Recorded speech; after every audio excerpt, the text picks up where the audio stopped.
taon, hindi ko siya nakasama ng dahil sa'yo. Sana pwedeng ganito na lang tayo lagi. Yung sa una, natutunan ko doon and na-prove ko doon na very powerful ang pagmamahal ng isang ina. Ay, balahibo ko, Nay. Nay. Ang taas mo eh, hindi kita mapingot. Ano naiiyak, Nay? Nay, kaya natin to. Kung ano man to, ha? Sa The Gift naman, you can always find family with the people sa paligid mo kahit hindi kayo magkakadugo. Tatay ko sa langit, huwag mong papalapitan si nanay sa mga pangit. Buong buhay ko pinaniwala niyo ko napatay na siya. Ngayon na nandiyan na siya, ilalayo niyo naman ako.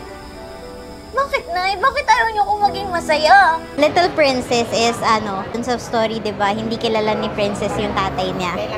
So, iba yung mafe-feel mo na pagkabuo kapag kilala mo kung saan ka nanggaling. Anumang sukat, lapad, sikip, laki, liit, taas o baba. Lahat tayo ay may espasyo sa mundong ito. Sapat ka.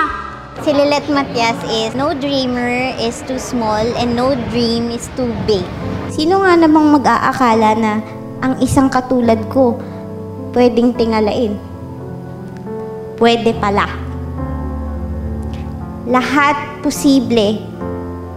Basta maniwala ka lang. Very grateful ako and overwhelmed talaga sa tiwala na binibigay sa akin ng GMA. Simula nag-start ako with my career at back in 2018. Nagiging proud din ako actually sa sarili ko kasi yung tiwala na binibigay nila is nasusuklian ko naman. Sinasabi din nila lagi yun. Pasalamat ako kasi it's opening doors not just for me but for other people din. Kadalasan hindi naman laging ang bida is a little person pero ngayon nabibigyan na ng pagkakataon.